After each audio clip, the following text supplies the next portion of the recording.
ẹ bá wa dárúkọ yín fún gbogbo àwọn tó yín káàkiri àgbáláyé. Orúkọ mi Kámẹ́rà ni ẹ máa wò. Yes ma. Ògògó jẹ́gbọ́n mi.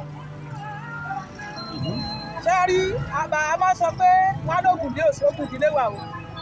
Oṣù àjẹ́ kankan ló pò ògògó. Kí n bá ní kí n sọ̀rọ̀, wọ́n lóògùn lé ló ràn tìta lọ́wọ́. Nínú ọdún yìí mo ṣì rí wọn lẹ́mpáyà ní nǹkan tí yá yìí ṣe pé ẹ̀gbọ́n mi.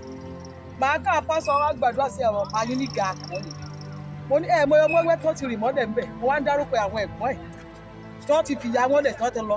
Wọn àtọmọ kéékèèké tó ti kú rèwerèwe. Àtàkọ́ bíi tèmi náà, gbogbo ọmọ tí ìyá mi bí ṣe ọ̀bẹ lò. Ẹ̀gbọ́n ẹ̀gbọ́n obìnrin kan tájọ wà ní ìjókòó, ọmọ sí 2 years, òun náà fi yé ẹni òun lọ. Ikú ọ̀dọ́ ó pọ̀ nídìílé bàbá ẹ̀. Mo ní màá ká pásọ̀ mi wá láti Christ Apostolic Àgbàlá Ìtura. Wọ́n wá ṣe prayer sílé bàbá ẹ̀. Mo náà mọ iye ọmọ kékeré tọ́rìn mọ́ mbẹ̀, mọ́lẹ̀ mbẹ̀, ìṣètò àwọn ọ̀dọ́ 60. Ìkókó tọ́mọ agbolé bàbá ẹ̀ ní Akíní Kúdígà kan yẹ, ó mọ iye ẹ̀. Wọ́n dẹ̀ ní kò dúró. Mo ní òye lé bàbá ẹ̀, mo fẹ́ kó jẹ́ o. Mo ní tí n bá dọ́ṣò, màá ráwọn àbúrò mi, má bá mi pe Olúgbélé.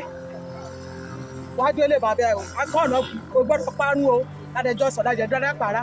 Mo ní àmọ́ lé bàbá ẹ̀ yẹn, Akíní Kúdígà kan yẹn, something is here. Torí àwọn kéékèèké tó ń rìn mọ́lẹ̀ ń bẹ̀. Àtàwọn tó ń fìyà mọ́lẹ̀ ká kú, mo tún wá dárúkọ bọ̀dọ̀ amúnigbọ́pọ̀ àbọ̀lọ́pàá kú. Mo lọ́mọ ìbẹ̀rẹ̀ ló kú lójú ẹ̀, mo lọ́mọ mẹ́rin, mo ní mẹ́rin bẹ́ẹ̀. Àti sáájọ kọ́lé sí arọ́rọ̀ mi aládé ìjókòó. Bí ẹ̀ náà fọṣọ lẹ́tọ̀ lọ nìyẹn. Ogun kọ́ mọ́ máa fi èkó máa kú kó dúró fún nílé bàbá ẹ̀. Mo ní màá ká pásítọ̀ wà. Àtàtí bá tún wọ̀ nínú àrò wá gbà sí ètò nílé bàbá ẹ̀ láti kú gàkọ̀ ẹ̀ kó kú àkúkà kó dúró kù tí mọ̀ pé ọ̀rọ̀ kẹ́yìn nìyẹn. Ní ṣókí ìyá wa, ìta ń gbìyànjú àti sọ ni pé ikú tí Táíwò Hassan Ògògó kì í ṣe kú Ọlọ́run.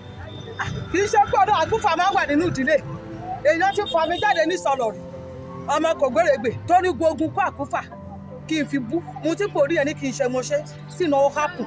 Tí kò rí bá ríran sí ẹ pé àkúfà yẹn tó bá ní kó ṣe á ṣẹlẹ̀ àmọ́ kò ní tó. Ó ṣe kó tó. Ìyá wa. Ṣé ogun ìdílé wà? Ẹ̀gbọ́n ìdílé dẹ̀ wà. Ẹ lọ wọ ẹgbẹ́ ní kò sọ kó lọ fíìmù ẹ̀gbọ́n àìmọ̀. Ìyá wa. Ẹ lọ wọ fíìmù ẹ̀gbọ́n àìmọ̀. A gbọ́ wípé nínú ọmọ tí ìyá wọn bí àwọn 13 ni wọ́n. Bẹ́ẹ̀ ni ọmọ tí ìyá tèmi ṣe bàbá gbogbo ọdún kú tí mo gbá ìmọ̀ wò mí. Àkọ́bí tèmi náà tí mo gbé dúró bẹ̀ tí ìbá gbọ́ gbogbo náà do ibẹ̀ náà bá mi rìn mọ́. Tí bá ní kí n sọ̀rọ̀, ilẹ̀ àmọ́, ilẹ̀ àṣú. Ikú ẹ̀jẹ̀ bànújẹ́ fún mi. Ilé bàbá ẹ̀ nígà kan yẹn, èmi sì máa mọ pásítọ̀ wa látàgbà láti wá bá mi ṣe prayer síbẹ̀. Àkúfà ó pọ̀ mẹ́. Ẹ̀bẹ̀ yìí ti ẹ̀lẹ́gbọ́n, àwọn ìtẹ́ ìgbọ̀n kan láwọn ọmọ ẹ̀gbẹ́ lọ́mọ àbúrò. Tí bá ní kí n sọ̀rọ̀. Ẹ ṣé pọ̀. Ẹ̀yà Yorùbá World TV, ìkànnì tó sojú ọmọ kóòtù òjìrè.